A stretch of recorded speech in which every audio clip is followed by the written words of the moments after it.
Welcome to another Poem Present reading. Michael Fried is a professor of humanities at Johns Hopkins. He's a famous art critic and art historian, as you all know. But he's here today as a poet, and that, I take it, is different. The writing of poems is not primarily a historical discipline, not when it goes well. Aristotle said that the poet is instead concerned with universals. I think that this might be a way of saying that poems more directly express values than historical writing does, and that the values of poets are not meant to be contingent upon temporal and geographical circumstances. It's very hard to define, let alone to celebrate values directly. Most intellectual writing is ironic. Most of the poems of our time are ironic. And that's a problem, as Stanley Cavell has argued. Michael's poems are about living with value, known and respected, not displaced in mysterious value. What follows from a recognition of value, the poems seem to ask? Well, fear that the valuable will be lost. In fact, loss of valuables does follow from the recognition of value. Reconstruction and reduction after loss. The poems chart all these consequences. But one thing in particular is very clear, and it sets Michael at odds with the temper of his time and with his academic audience. Social progress does not come from the recognition of value. In these poems, all that is valuable is set in adversity by its political context. The political is no region of hope for this poet. I can speak so abstractly of Michael's poems because they're very direct. He has some of the interests of his poetic contemporaries, as in the prose poem or in poems about paintings, but he's honest and bold about the sources of his writing in thought, in reading, and in experience, more than in language experimentation. I take this as a great artistic benefit of maturity, though in a sense he is a young poet still with more books to write, I'm sure. Please join me in welcoming the author of the new book, The Next Bend in the Road, published, I'm proud to say, by the University of Chicago Press, Michael Fried.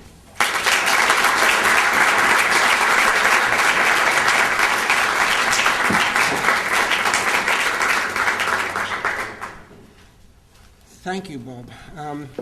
I really appreciate those words. So, I'm going to read to you from three books, two of which exist and one is in the making. The first is a book called To the Center of the Earth, which appeared in 1994 and contains work written over a long period of time, going back to the 1960s. One of the things that led me to decide to do that today was the fact that I knew that Stanley Cavell would be in this audience. And there are poems in this book of which Stanley was one of the first two readers, two or three readers, along with our wonderful composer friend, John Harbison. But I wanted to give you just a little bit of a sense of a trajectory. I've always written poetry. I started writing poetry my freshman year at Princeton. I had the great good fortune of working with R.P. Blackmer as an undergraduate. And another, I would say, factor, especially in the poems in the first book, was my deep involvement with abstract art, which meant, among other things, that I operated on the assumption that a relatively small number of elements could yield a completely autonomous and satisfying work, as in the sculpture of Anthony Caro or the paintings of Kenneth Noland. So many of the poems in that first book are short, and in everything I've done, there is no pursuit more important, I'll just simply say this as a framing statement, than intensity.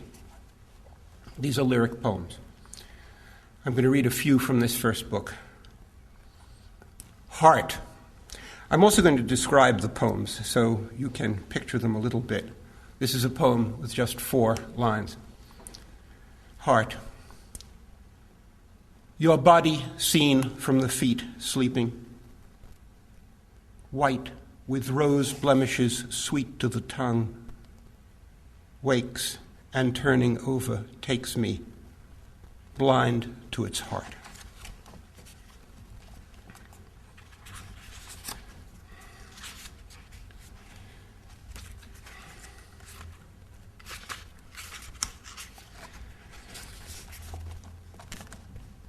Numbers of these poems go back to the 1960s, second half of the 1960s, which was, of course, the time of Vietnam in this country and the struggle over civil rights and other things. There are aspects of the present moment that are not completely without affinity to that earlier moment. This is a poem called Depths of 4 lines, and it really comes out of the experience of 1968 in particular, and this uncanny feeling that one had in America at that time, that you had only to look at someone to know everything about them. 4 lines again. Suddenly, there is nothing that is not revealed by faces alone. America, like a hounded shark, not knowing where to turn, makes for the depths, taking us down.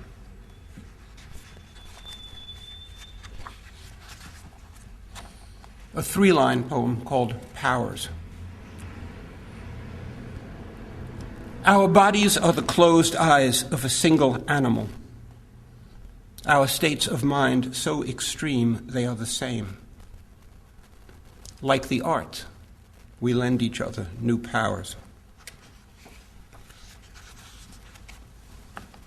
From the Heights, 6 lines. I wish there was something, some further thing that I could do, or thanks that I could give, or words that came to mind that I could speak, hopefully, from the heights of my misanthropy, outlasting the effects of your sleeping pill, towards destinations that are in flames. Memories, 3 lines and 2 lines. I knew casually 2 or 3 of them, whom even then I hated. Hated because they were worthless, and because they had had you and I hadn't. If their memories are anything like mine, they have you at their beck and call forever.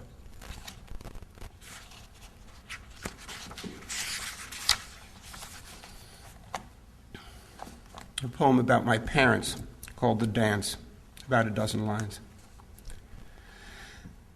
My father has been dead just over 6 months, but last night my mother dreamed that they were dancing.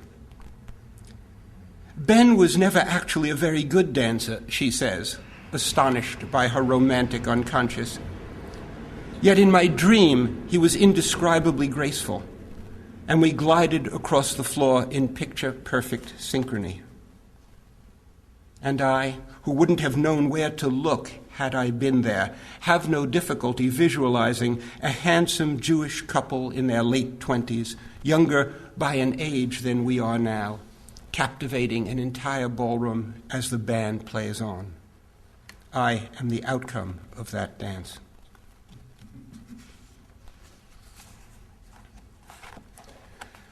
Japan. 5 4-line stanzas. I know where the beginning comes from. For many, many years, I was absolutely haunted, for decades, by Delmore Schwartz's beautiful poem, beginning, tired and unhappy, you think of houses. Japan. Tired and empty, I occupy a winterized log cabin in a clearing in a snowy wood in a country that might be Japan. Each morning I catechize myself in the hope that there has been a change either from or into the new man it appears I've partly become. Lunch arrives in a wicker basket that later will be taken away, but when I rush to the window, the encircling snow lies undefiled.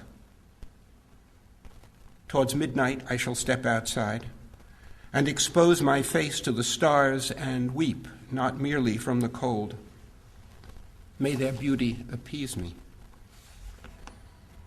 My best moments are those when, in default of inspiration, my hand rests lightly on the wrist of the one who writes. Well, when this book was in press, the manuscript was off, it had been copy-edited, and so on. One last poem came, and it's the last poem in the book.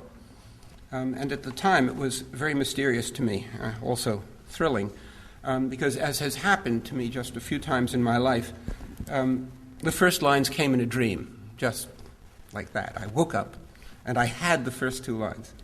And I had a piece of the third line. And the rest, it's only 4 lines, I had to do myself. And it ends the book. It's called A Block of Ice. I stamp my foot and a black wave races across the field. I close my eyes and white stones spring up that I must avoid. My hand in the freezing water gropes for but fails to find a block of ice on which to sign my name and the date and hour of my death. So I didn't know what to make of that poem for a long time. I was grateful for it, but I didn't know exactly what it was about. Then I came to realize, in a way, what it was about, and that is that at the time I wrote it, which would have been, 92, 93,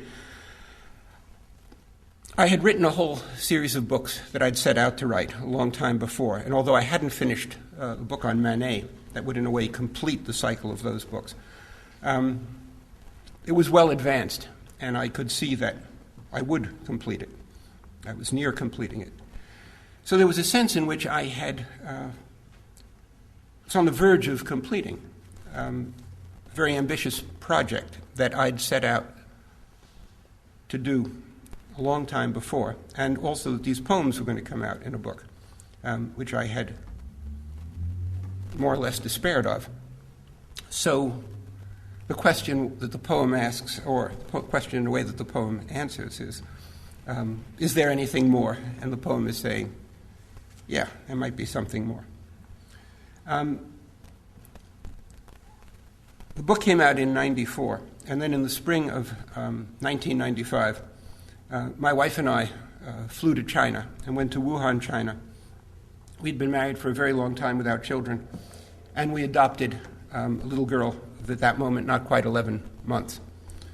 So, yeah, there was a lot more to come that I couldn't possibly have imagined when I wrote that poem.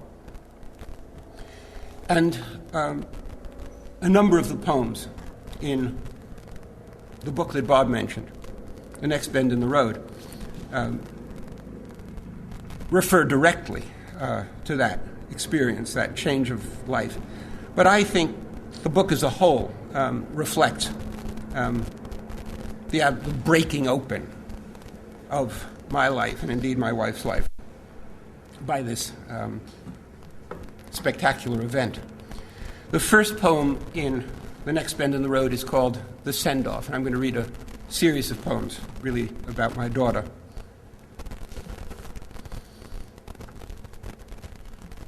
The Send-Off. This is 3 stanzas, irregular stanzas. The hummingbird looks up from his flower punch bowl with an expression of pure dazzlement. The May morning is that perfect. Our 11-month-old daughter in her grandma's gift raspberry sundress is that astonishing. She came here in stages from Wuhan, China, where we adopted her in the eye of a cyclone. En route from the orphanage, all the while Anna slept in your arms. Her birth mother's tears rose wave-like from the dusty earth to speed us on our way.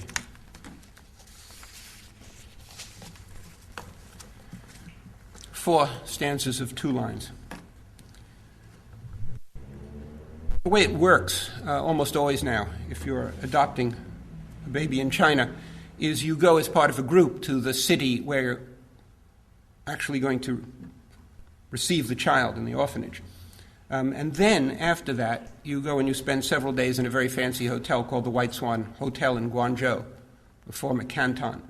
And you kind of just get to know the child there, and you do various things having to do with emigration and so on. So this poem is called In the White Swan Hotel, Guangzhou. 4 stanzas, 2 lines each. A man who thinks he is my father gazes at the traffic on the Pearl River. A woman who first took me in her arms yesterday looks down at me and cries with joy. I don't know what choices I have other than to bestow or withhold my love. I'll wait until I can understand their foreign, passionate speech, and then we'll see. A short prose poem. About a third of the poems in this new book are prose poems. For most of my life, I didn't understand prose poems. I had no sympathy for prose poems. I couldn't grasp what they were about, and then I started to write them. The Kite. Just a short poem. The Kite. Our first walk with Anna in the park in Wuhan. Old men with tiny fishing rods fly exquisite bird-shaped kites, but there are no birds in the dazzling void. They smile when they see us. We approach them. By a heroic feat of mutual comprehension, it becomes clear that they approve of what we are there for, once they are assured she is not a boy. The Meadow. 4-line stanzas. Our joy is so great, it casts a shadow across all the future we dare to imagine. Nevertheless, we cheer Anna on as she toddles on sturdy legs toward a sunlit meadow in which we are not. Above the pines, a red hawk tracks her on a whim. I want to warn her to call out, but my voice is frozen. Carefree and high-stepping, Anna plunges ahead. Her mother, too, sees the hawk. Her tears flow in profusion. Our daughter hears them fall. Laughing, she turns and waves. Hell raging in his heart, the red hawk sails out of sight. And now, peaceful night shakes out its many worlds. The meadow, the sunlit meadow, will be back tomorrow.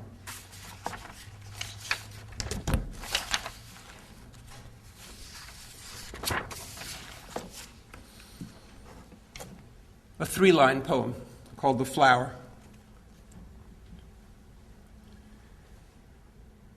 One short flight below, I hear you and our daughter passionately pouring yourselves into each other, like 2 oceans collaborating on a flower.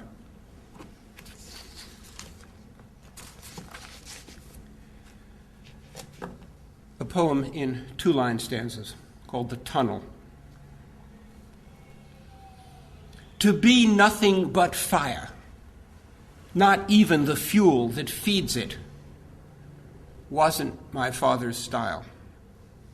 When the time came for him to die of a cirrhotic liver caused by poisoned blood, flushed through him one winter dawn to fight a bleeding ulcer, he found a stone wall with, at its base, a tunnel, just too narrow to admit a man. Undaunted, he crawled through, hand over hand, to the other side. And now a poem called Care, which is dedicated to Alan Grossman. I know that Alan recently visited here and read his poems and spoke about poetry, so those of you who heard him will have some sense of the imagined stakes of this poem. It's in 3 parts. Care. The badger knows several great artists intimately. This is said without irony. He thinks of them as great because they have made numerous paintings and sculptures that will last thousands of years if care is taken of them. But will care be taken of them? The badger is worried. 2. He has an older friend who collects ancient pots. The friend is a poet of a breed altogether beyond the badger's comprehension, who spends hours looking at the pots, admiring their form and markings and imagining how they were once used. In the dimness of pre-dawn, the poet's apartment is like a cave in Neolithic China, minus the harsh, rich smell of burning dung. 3. Recently, the poet acquired another pot, minuscule, exquisite, of hard gray stone worked to absolute smoothness. Egyptian. He is convinced it was a scribe's inkwell. When the time comes, he will dip his pen in it to write his gravest songs.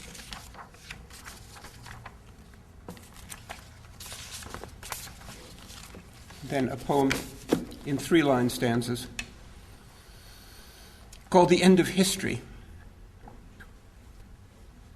And it is the case that the poems in this book, as opposed to the poems in the previous book, it may already be clear, open up to the outside world,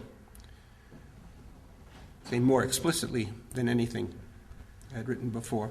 And this is one of the poems where that begins to happen. 3-line stanzas, 5 of them, The End of History. The first line is in italics as a kind of quotation.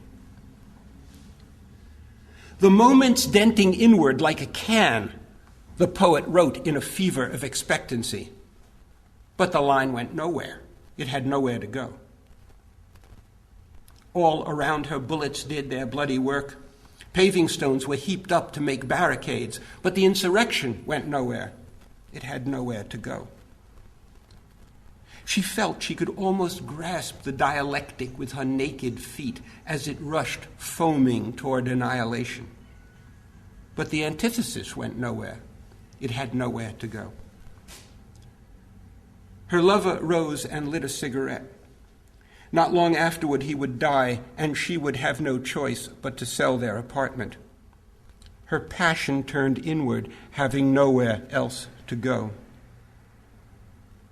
As for the dent and the can, they alone are victorious. Neither the insurrection nor the dialectic meant the least thing to them at any time, nor the poet and her lover, nor the flower-filled apartment.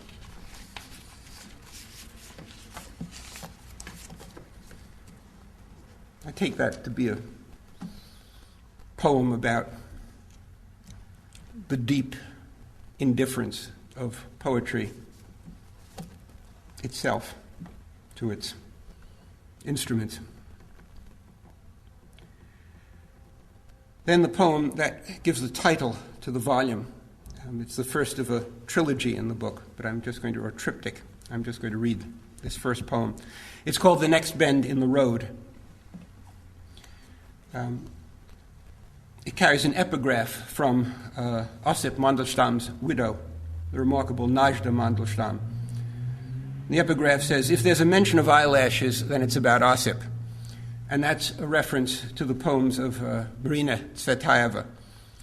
And Mandelstam and Tsvetaeva had a brief affair years before. Mandelstam, as a young man, as a young poet, had famously long and thick eyelashes. And what Mandelstam is saying is in Tsvetaeva's poems, anytime you have something about eyelashes, it's Ossip. It's about 15, 16 lines. The young man with long, thick eyelashes is unapologetically drunk with the world's beauty, despite or possibly because of the hollowness at its core, which he confirms in the slightly dead timbre of the distant church bells sounding the hour. Meanwhile, the little horses jog onward without the least appearance of strain, their breath issuing visibly in twin dissolving plumes of cloud. And the extraordinarily pretty woman, scarcely more than a girl, whose head rests on the young man's shoulder, although she has a husband to whom she will return, is for the moment all his.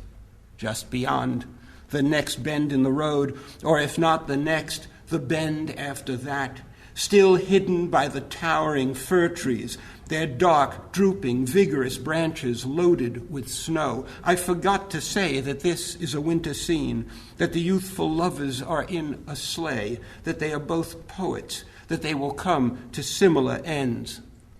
The revolution waits.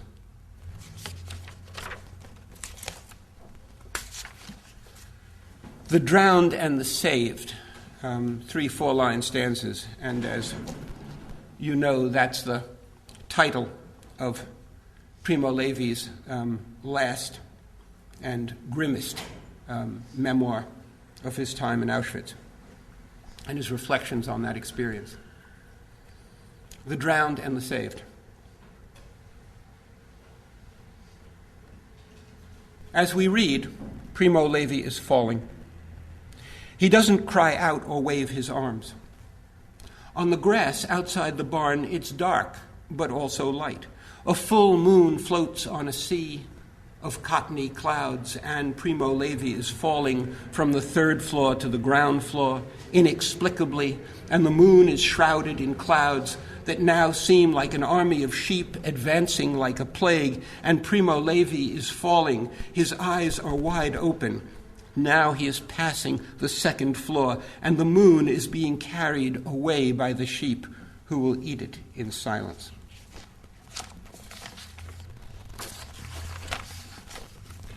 Now a number of prose poems, various themes.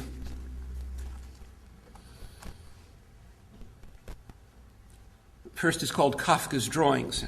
I mean, those of you who have spent any time with Kafka know that he produced marvelous, strange little drawings. Kafka's Drawings. It turns out that Kafka always wanted to draw, to hold fast to what was seen, as he put it.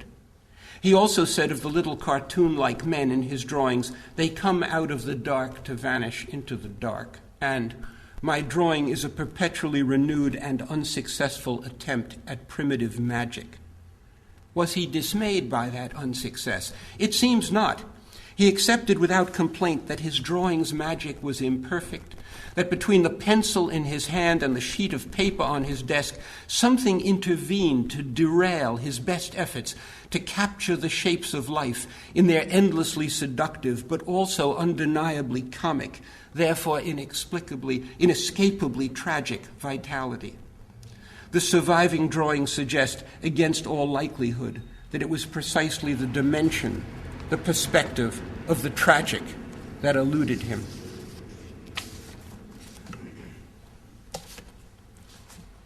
The Essence of Poetry. It's another prose poem. And it's based on material in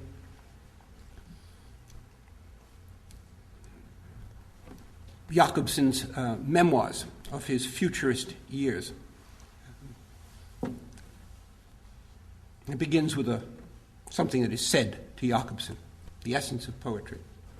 I have to say that in this exchange, I'm entirely on the part of the initial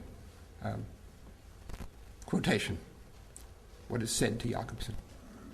So, understand, the essence of poetry is not in rhymes, nor in the verse. It is there so that the eyes can be seen, and so that something can be seen in the eyes. Sergei Asenin said this to Roman Jakobson in the Café Pittoresque in Moscow around 1918. The fiery arch-formalist remembered it all his life, despite his evident bafflement. What did Esenin mean? For Jakobson, champion of Klebnikov and Mayakovsky, the essence of poetry consisted in an armory of verbal devices that, by deliberately impeding the poetic, conjured it into being. And yet in his monograph on Klebnikov, he would soon write, "Form exists for us only so long as it is difficult to perceive, so long as we sense the resistance of the material, so long as we waver as to whether what we read is prose or poetry, so long as our cheekbones ache, as General Ermolov's cheekbones ached, according to Pushkin's report, during the reading of Gribadov's verse. From the cheekbones to the eyes is no impassable distance." Gisèle Lestrange.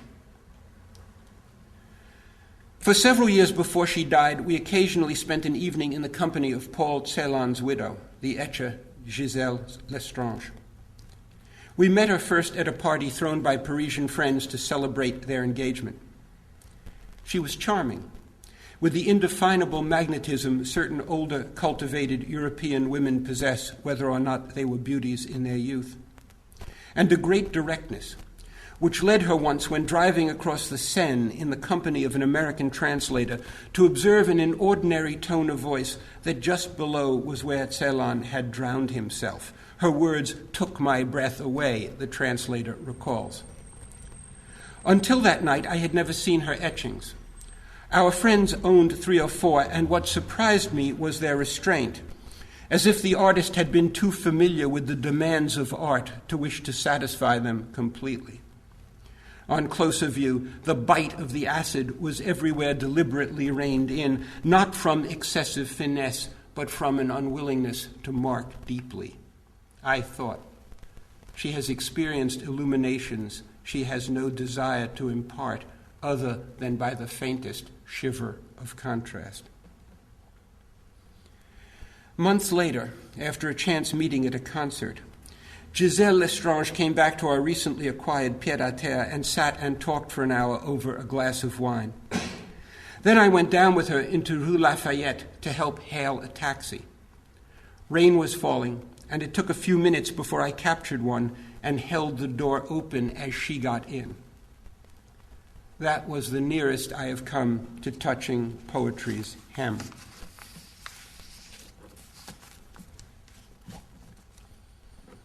The Earthquake in Chile, which, as you know, is the title of a story by the great Kleist. Nothing is more remarkable in Kleist than his fierce aversion to the ordinary course of events by which the human race propagates itself. And yet he is unable to imagine simply doing away with biological reproduction. The conflict that results lies at the heart of several of his most powerful stories. In the last page or so of The Earthquake in Chile, for example, the humane and courageous Don Fernando struggles heroically to defend 2 unmarried lovers and their small son Felipe against a murderous mob intent on killing all 3. But the melee has a tragic end. Both lovers are felled by colossal blows, and Don Fernando's own young son, Juan, has his brains dashed out as well. Afterward, Don Fernando keeps the truth from his wife out of fear that it would kill her too, but she learns it nonetheless and grieves deeply until one morning, with the trace of a tear glistening in her eye, she threw her arms around her husband's neck and kissed him. The story closes with one of the most shocking sentences in all literature. Don Fernando and Doña Elvira then adopted the little stranger as their own son. And when Don Fernando compared Felipe with Juan and the ways in which he had acquired the 2 of them, it almost seemed to him that he had reason to be glad. I don't know what I would have made of this before adopting my treasure of a daughter. Now I read it as acknowledging the violence and tragedy that are the inevitable prologue to any adoption, and as offering the hope that notwithstanding that history, everything may yet turn out, if not for the absolute best, the word almost in the final clause is written in blood. At any rate, well enough for ordinary happiness. A Night at the Opera. And this carries the dedication for John Harbison, the composer I mentioned earlier. Young women in kerchiefs, terrified they will not be believed, swear they have not been raped. The setting is abstract, a bare, dark, floodlit stage before the curtain. First one woman sings, then another, then the third, finally all three together. For a time, the husbands are taciturn and withdrawn, but as the women's unexpectedly vigorous sopranos, urged on by the orchestra, leap up toward the night sky, they break out angrily in clashing discords. The libretto, too, is minimal. A dozen phrases repeated over and over, on the part of the women passionate insistence that although they were interned and beaten, they were not violated. On the part of the husbands, unquenchable suspicion, misery, rage. Toward morning, the music relaxes and subsides. One by one, the young women fall silent. Behind the curtain, we can just catch fragments of conversation, of laughter. Their former captors return to their own villages and disappear back into mankind. A very short, in effect, a prose poem, which amounts to a variation on one of the great short lyric poems of the 20th century, Giuseppe Ungaretti's poem written in the trenches in First World War, the poem called Veglia. Some of you will know it. It's a poem of the highest crystalline perfection and absolute intensity. You can translate it easily into English, but it has no intensity in English if you do that. I read it for the first time when I was 21 years old and in Rome, and became absolutely haunted by it and carried it with me for 30 years more. Until one day, actually walking around Berlin, this poem, this variation on it, started to come.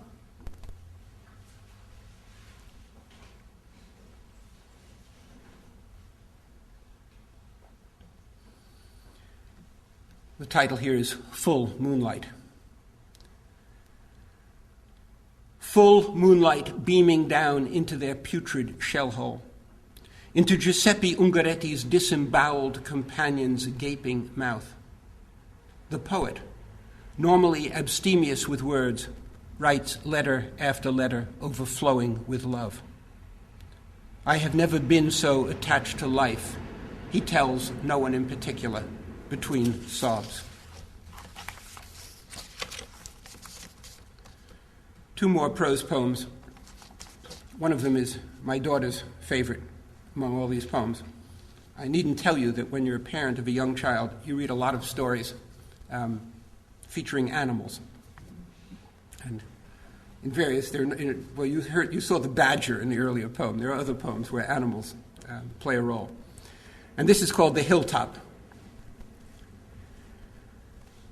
On a high hilltop one autumn afternoon, 3 recent arrivals, a fox, an eagle, a rabbit. The fox speaks. I made my way here by devious paths, traveling mainly at night. I killed only when I had to, but when there was no choice, I didn't flinch. The journey took years. I was little more than a pup when I set out, and now, well, let's just say I'm middle-aged for a fox. It had better have been worth it. Then the eagle. I came without forethought. I was flying from the northern glacier to the southern ocean when I suddenly noticed this mound of intense color hundreds of feet below. It looked welcoming, I don't know how else to put it, so I descended. If yet again life disappoints me, I'm gone. Finally, the rabbit. All my life I've been afraid and run from trouble as fast as I can. And of course, when I'm running like that, my mind is a complete blank. I've no idea where I am or where I'm going. My lungs feel like they're about to explode into bloody shreds. Sometimes I defecate in mid-hop from sheer terror. I ran, and here I am. And finally, a short prose poem called Due North. Oriented to the stars, the poet marches briskly due north on a windy night in his 58th year. The sensory deprivation of Iowa City, in the words of his host, surrounds him on four sides. But who cares? It's pitch black, and the wind is trampling on his face with such unbridled elan that he laughs out loud. A new, more refined intuition of mortality enters his heart like the blade of a spear on which has been engraved the figure of a heart.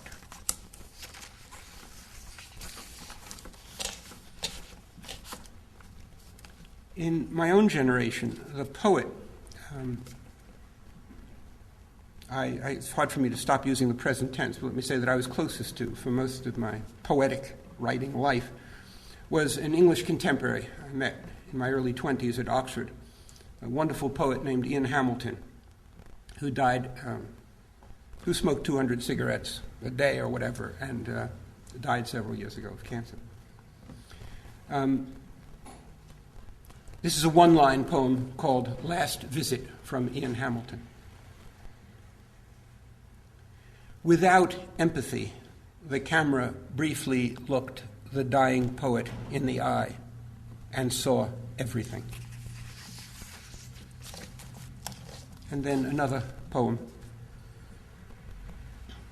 maybe a dozen lines. I can tell you it's also Ian, called The Dream. He came to me and said, I want you to take her. How can I said. You know I'm not free. And even if I were, doesn't the lady have a vote? He shook his great head. She will do what I say. When I was alive, she never refused me.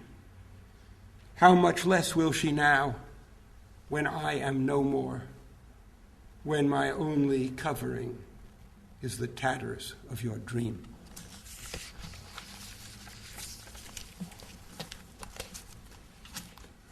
And then a poem in couplets called The Realm of Spirit. This is my confessional poem. Every word in this is true. When I wrote my poems and kept them in a drawer, I believed I was William Blake in a closet. The pathos of my unappreciated genius bowed my shoulders, but put spring in my step. In that divided mood, each line I composed seemed to me a triumph against prodigious odds. I communicated this sense of struggle to my friends, who treated me with the respect due a warrior. And I exhaled contempt for the famous names whose anodyne verses collected yearly prizes.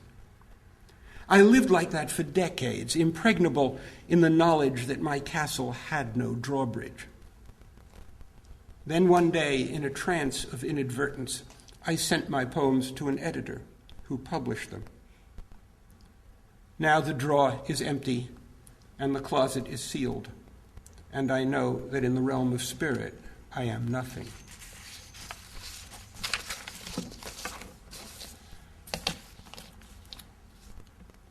This is a poem about a painting, Manet's Déjeuner sur l'herbe. It's called Le Déjeuner sur l'herbe. It's dedicated to my friend and another passionate admirer of that painting, T.J. Clark. For me, the entire history of art is before the Déjeuner sur l'herbe and after the Déjeuner sur l'herbe.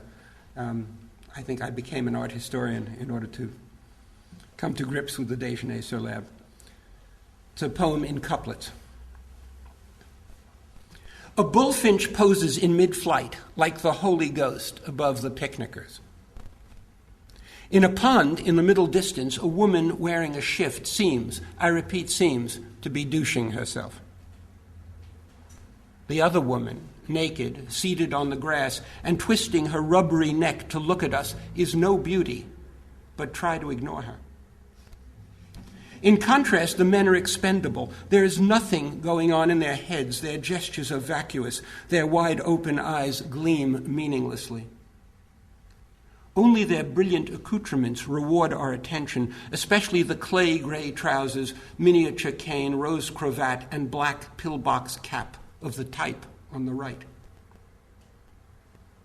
In the lower left corner, an angry calligraphic frog wonders why these stilted Parisian nobodies have invaded his bright, green, woodland world. It was a moment in the history of the art of painting when the weight of the broken water rushing out to sea exactly counterbalanced the force of the waves rushing in.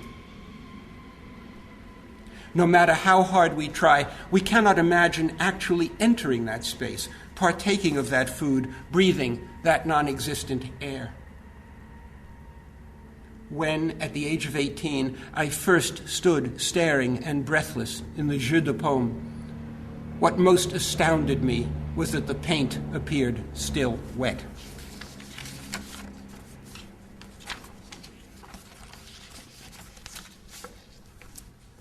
A poem in 3-line stanzas. There are about a half dozen more poems. But this is still from the book, called A Summer Night. Alone, confused, dyslexic, I sit down where I find myself, in the middle of a field. Around me, the night expands in concentric circles, each a different color, green, red, purple. In a nearby ditch, frogs chant their sacred literature at the bottoms of their voices.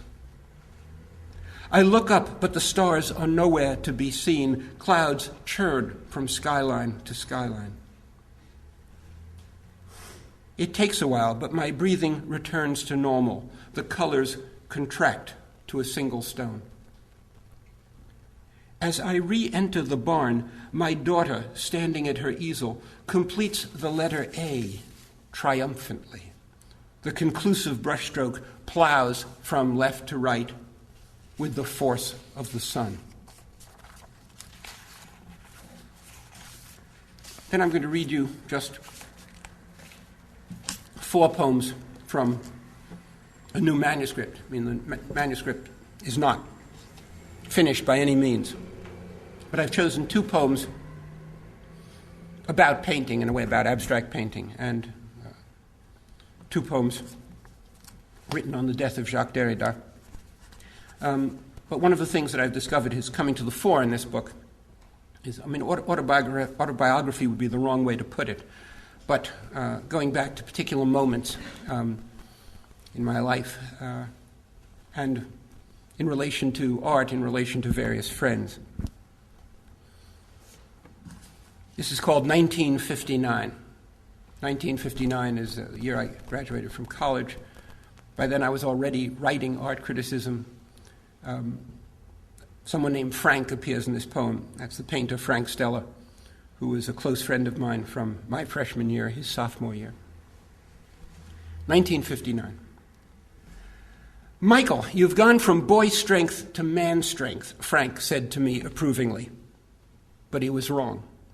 When we wrestled, it took less than half a minute before he was sitting on my chest. He rose disappointed. He preferred a challenge. One sweltering late afternoon in New York, Darby obliged him. Still close friends, they went at each other like mortal enemies for a solid hour, as I stood and watched, appalled. Earlier that day, we had driven to beneath the Brooklyn Bridge and walked around and smoked cigars and felt shiningly alive. The 60s hadn't yet begun, but we knew with utmost certainty that whatever was coming to pass until then without us, we 3 would have a hand in it. Frank, first of all. "These paths lead only into painting," Carl Andre wrote about his stripes later that year. And they did. They did, as far as they went.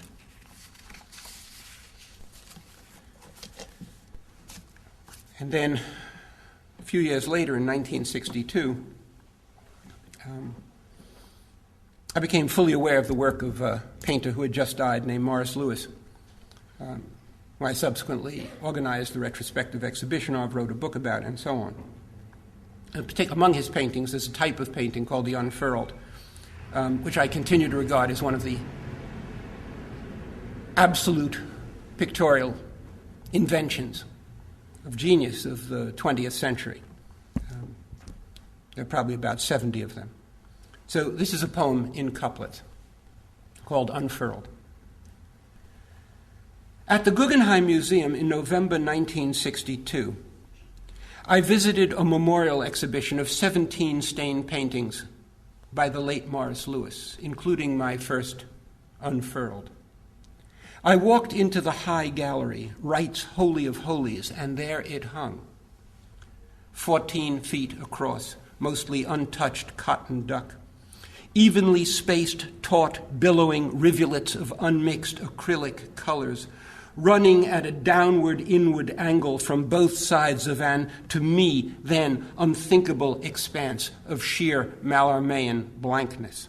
It was, I told friends later that same day, exactly like being punched very hard in the solar plexus by a total stranger who means no harm, who means only beauty. And then 2 poems occasioned by the death of Jacques Derrida earlier this year.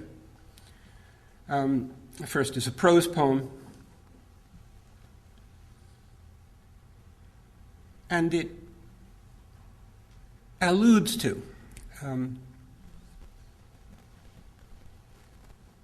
Derrida's repeated impulse to speak of the marks made by animals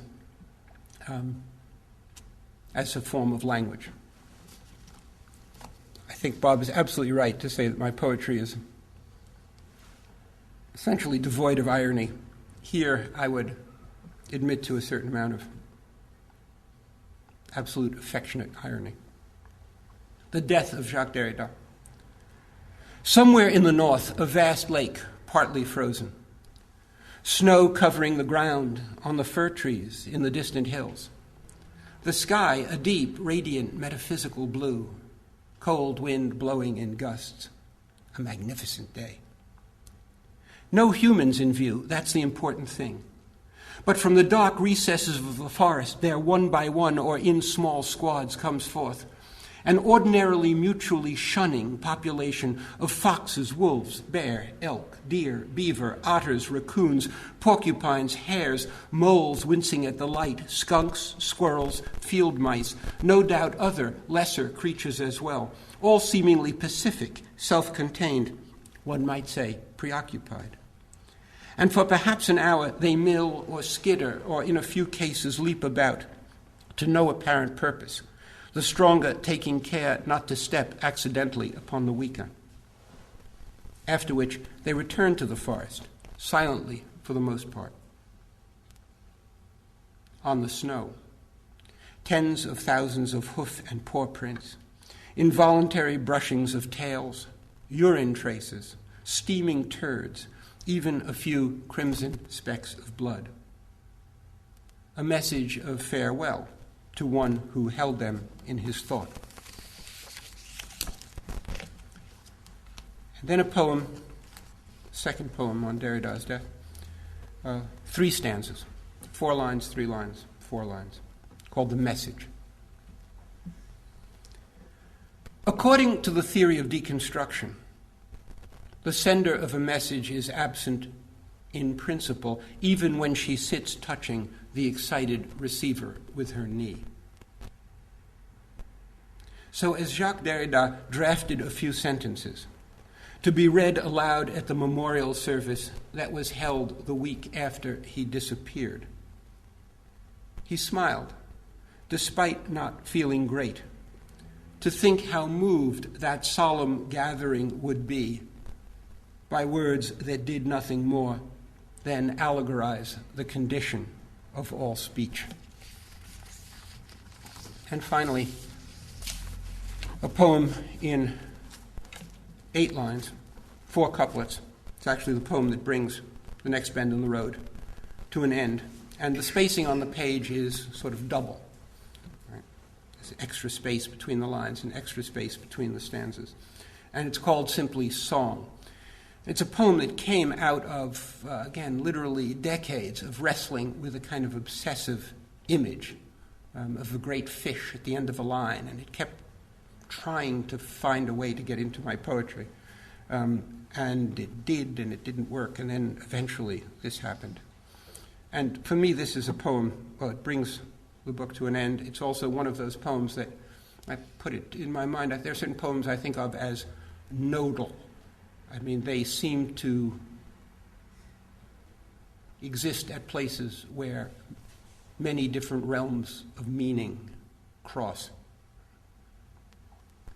Song. The hook twists against the leaper's strength,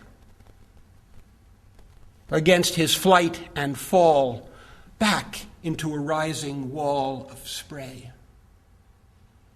against you, against me, against the very thought of swimming free. Thank you.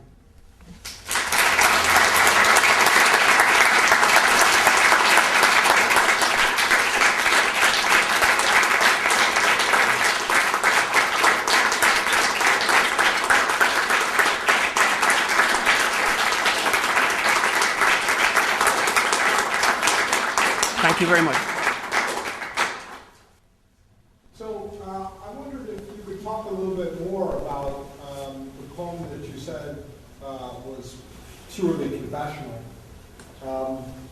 I was struck by the juxtaposition between the sense of spiritual strength that came with having this private intellectual project and what you suggested was a sense of annihilation that came with the dissemination of that project. I may have literalized the poem, but you invited its literalization. Yeah, sure. Well, I think what it... Could you talk about that? Sure. I think what really the poem is trying to say is that as long as... There was just a long period of time during which, for whatever reason, I was writing these poems and not trying to publish them, not sending them out. And it was, apart from anything else, it was sort of like massively neurotic. It also came from a certain kind of, I think, on the one hand, it's impossible to overvalue poetry. On the other hand, it is absolutely possible. It's very tempting to overvalue something about it or about one's own relation to it. So I was writing the poems. I was putting them in a drawer. I was then resenting the hell out of every other poet on earth except Alan Grossman and Ian Hamilton. It was just immensely screwed up as a way of proceeding. And what sort of broke me out of it were just to answer frankly, were sort of two events. One, a point where my wife said to me that she thought psychotherapy might be helpful to me, and I said something like, "What do you mean it might be helpful to me? Why would it be helpful to me?" And she said, "Well, I said, what would I talk to a therapist, to an analyst about it? What would I talk to him about?" And she said, "Well, you could talk to him, something you could talk about is why you write these poems and put them in a drawer." I thought, yeah, I really could talk about that. That was strange behavior. The other factor that led to my breaking out of that form of nuttiness was Alan Grossman. Grossman came to Hopkins, and Grossman was very encouraging to me about my poems. But he found it completely uninteresting that I was putting it to drum. There was just no element of pathos and drama in this for him. It was simply the behavior of a moron. Since I had a tremendous desire to have Alan regard me as something more interesting than a moron, all of that got me. I started sending poems out. Now, but what goes with that, of course, is the break. You break the sealedness of your fantasy. The sort of tragic fantasy, the melodrama, in the sense that you're so on it. Suddenly you're publishing the poems appear, the world doesn't immediately change. The only thing that changes in your life is that you're publishing these poems. Say in the realm of spirit, I am nothing. In the realm of spirit, one will never know what one is. But the fantasy beforehand went with the sense of tragic isolation. You can imagine. So that's the force of this. That suddenly you're living, you've in a certain sense, you've normalized the activity. And it's much better that way. And there are now the satisfactions of actually publishing, but the satisfactions are now just real satisfactions. They're out of that realm of sealed off. But this whole account naturalizes the business of publishing poems, which is not at all a natural process. I mean, except if you accept it as natural. That is, what makes that be so self-evidently the natural thing to do with poems, rather than keeping it in your... Well, you know, poets have, I mean, even Emily Dickinson gave it a shot. I mean, it does, I don't know how to argue that. It does feel to me like, let's put it this way, it feels more natural to try to do it. It may indeed be in certain ways less satisfying than the fantasy of not doing it, imagining that you're Blake or Dickinson. But since you're not, one is not. Anyway, that's the best I can.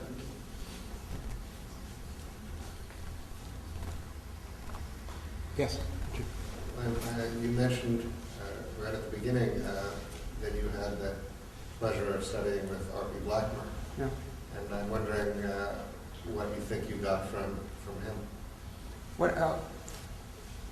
I started taking courses. What he was like. Yeah. Well, what he was like.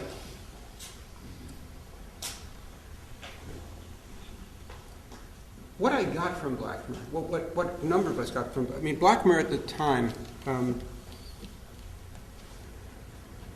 seemed quite old.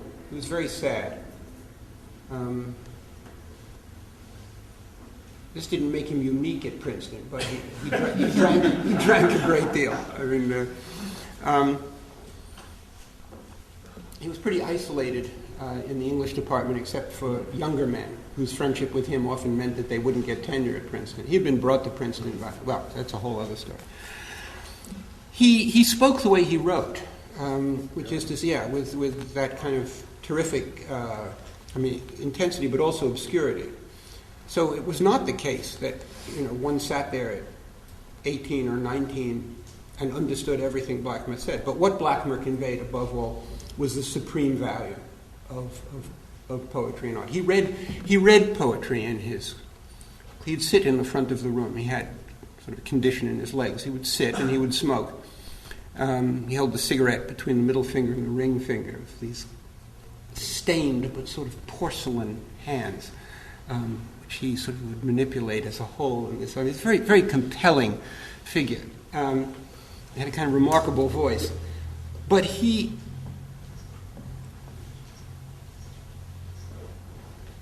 everything he did turned on Yeats, Eliot, some Pound, Stevens, Crane from this Empson's Missing Dates. He would read passages to us. I mean, I will never get his voice reading the Terza Rima section of Little Gidding out of my head, and so on. And then he would speak about those things. And what he made you feel was that it would be worth devoting your entire life to be able to produce any 3 lines of any of that, and that the real reward might be that someday R.P. Blackmer would read those lines, in that voice. So I was not the only one. We would leave Blackmer's class and run, not walk, back to one's room and just start working on poems. And Blackmer was just this. Then, in addition to that, I did creative writing with him. I mean, I did a poetry thesis. And my senior year, I actually had lunch with him once a week at a restaurant in Princeton named Laier's. And I was always trying to get him to talk about poetry and reminisce about it. And he would only talk about Maine and the mating habits of the plover on the coast. And it was like wildly frustrating. But that was good. That was good to know too.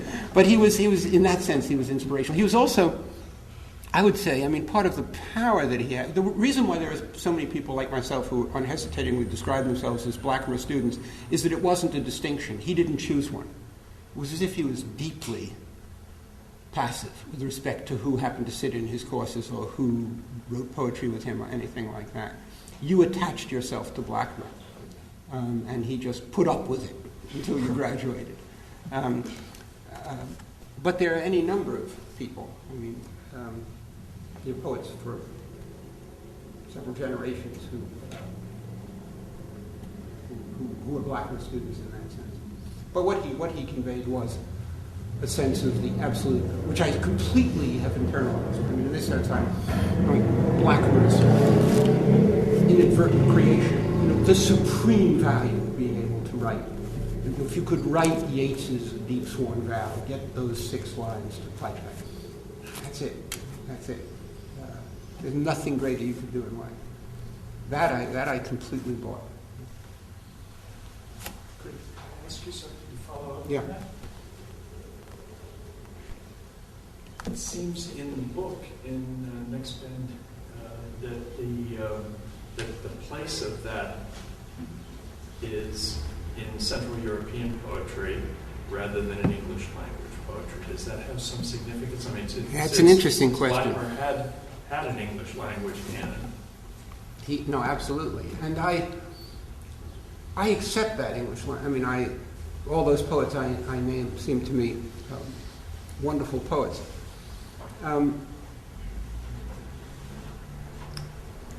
But you're absolutely right. And it's been a difference between me and, yes, it's been a difference between myself and Grossman. Well, there are certain, Grossman's been increasingly engaged with Celan, and he's been engaged with Rilke for a long time. But fundamentally, Alan's thinking in terms of the great English tradition. The kind of lyric poet that I am, I've found tremendous inspiration in the imaginations, the modes of poetic organization in poems by a number of not just Central European, but European poets. So I would say I've been deeply influenced, stirred by Cavafy, by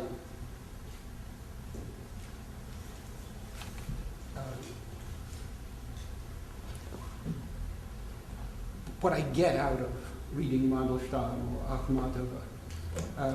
Certainly Ungaretti, I love Montali, but I have not been able to use Montali, but Ungaretti I've been able to use. Spanish language poets, I suppose above all, Vallejo of Los Heraldos Negros, which I think is just one of the great poetic books of, again, the 20th century. Tranströmer, who I think is magnificent. So that's part of an answer. The other part of the answer is, and this too comes in part out of conversations with Grossman. At a certain point, I think one has a desire, or one can have the desire, to try to break out of the purely domestic norms of most English and American poetry, right, of the last 50 years or whatever. I mean, it's not our fault as poets that we haven't been terrorized by oppressive regimes. I mean, you understand what I'm saying, or had the Second World War happen on our ground, and so on and so forth. But one result of the fact that we've been spared so much is that there are intensities that have appeared in poetry elsewhere that have not been opened to us in anything but a kind of theatrical or illegitimate mode. I mean, something like Ted Hughes's Crow, I don't believe a line on, for example. So, one thing that happens in The Next Bend in the Road is the engagement with something like a poem about Celan's widow, but also the Kite, also the poems about Mandelstam. Could there be a way of reaching out imaginatively to these other poets and artists who underwent such different experiences, whose poetry expresses that? And could one tap into that at a remove? Not by ventriloquizing, and I hope not illegitimately, but if one could set up an imagination to imagination engagement, then one might be able to enlarge the range of what one could say. And that's what that comes out of. I think those two things. In answering you referred to the domesticity of American poetry. poetry, and you began the reading with, I think courageously, with the poems about your daughter. And those are poems about domestic joys. Absolutely. And they're poems that are, I think, inaccessible emotionally coming out of American modernism. And it's very hard, I think, coming out of Eliot Pound to write of affection the way you do. So I mean, it's a kind of... Yeah, I understand. I hear what you're saying. No, and obviously I feel...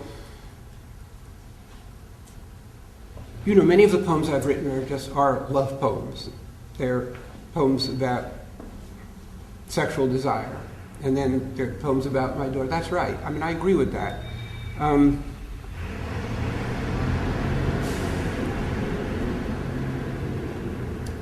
I suppose what I got. I mean, Eliot for me remains the great poet in English of the 20th century. The Wasteland is for me the absolute achievement. But what I get out of Eliot, and various of them, and I've never been interested in, what can I say, the strategies or the persona or the distancing or the ironies. Or it's the ear and the eye. I mean, it's the loud lament of the disconsolate chimera. It's so at a very early age, Eliot, but also things in print, just imprinted me incredibly, so that my sense of the poetic intensity, especially on the level of the line, that's what I got out of it. And then what I feel is that one tries to just use that for one's own purposes. But yes, the strange thing, the other strange thing about poetry, and this relates to what, I mean, this is another, I think about this all the time. One's aiming to produce these autonomous, perfect, intense works of art. The standards are... But poetry, unlike painting or sculpture or music, poetry comes to us through other people. Right? It comes to us through our lives, through other people. It's almost unbearable that it does. And the stress can be fantastic in the lives of, say, the Lowell generation. One sees it. And everything can go wrong. The lives can go wrong. Someone like Lowell, you see after a certain point, it's all gone wrong. Right? The life's gone amok, and the poetry is just nowhere. But there's this wonderful story of Jimenez, who very, very late in life, he's probably 90, he's given the Nobel Prize for literature, and he says he's completely uninterested. His wife should have gotten it, and she's dead. So it's too late. So he's not interested in the Nobel Prize. And it's a touching, sort of comic story, but his wife should have gotten it. I mean, so many of the poems, as far as he's concerned, came via his wife. And I think, I won't think this is a generalization about all poetry, but certainly one of the things that I had to realize at a certain point in my life is that this poetry that I'm constantly analogizing to an abstract painting or an abstract sculpture is also coming through people, right? And therefore and these are gifts from people, and so there's no greater gift than this daughter and sort of what she. And I feel the whole last book was just made possible by her just exploding the bonds of my own defendedness. Yes? You probably get asked this all the time, but I'm wondering about a question about subject matter. You were talking about your daughter and the poems of Eros, but I'm wondering what it was like for you to begin writing about art in poetry, and what kinds of permissions. Yeah, that's a great question. I held off for a long time. I mean, I found myself holding off, partly because it was such a genre, such a subgenre at a certain moment. I mean, I think of John Hollander and a whole lot of poets. So writing ekphrasis and just poems about paintings was just something people were doing all the time. I mean, a lot of it in response, to Auden's Musée des Beaux-Arts and so on. And so I just thought, man, let that go. Don't even think about it. Just use the art some other way. I mean, make poems that could have the intensity that you feel in front of certain paintings and sculptures. That same presentness, that all-at-onceness, that all there. I mean, these are not a lot of the values of my portraits are sort of anti-discursive. That if I keep wanting to, that's what I want. But then at a certain point, I realized, and Grossman, I think, was a help in this, that I was cutting myself off from natural sources. And especially when one day I was walking around Rome, this Déjeuner sur l'Ève poem started to come. And I realized this thing was right. I thought, how wonderful. The painting in the world that means more to me than any other painting in the world is going to actually have a poem. So yes. But it wasn't a bit. It's also true that a number of the other things, visual things in the book, can often be slightly off-center, like Kafka's drawings and so on. So it's not as if I have a desire to work through a museum of great paintings. Did you find that you were able to write about art, for instance, the Déjeuner sur l'Ève, the calligraphic frog and things like that? Yeah. Did you find you were able to write about images differently in a poem than you had been before? Yeah, it's funny. I think I say this in a footnote in the poetry book. I mean, a little note in the back. When I wrote, when I finally published the full version of Manet's Modernism, I had this feeling, and so did Tim Clark, who read the manuscript, that it would be great to sort of be able to bring the Déjeuner back one last time and just see it as encapsulating everything that had been going on in the book. And there was just no way to do it rhetorically. But it emotionally, the sort of desire stayed with me. And when that poem started to come, I did have the feeling, okay, this is the return to the Déjeuner. And yes, there is no way art historically of saying, the woman in the middle distance seems, I repeat, seems to be douching herself. You might say, she appears possibly to be douching herself, but, seems, I repeat, seems, that which seems, absolutely crucial to the way you want to say it. Yes, that's right. It does make possible another way of speaking. And yet I would like to feel there's some connection. Well, if there are no more questions, I thank you all for your wonderful attention.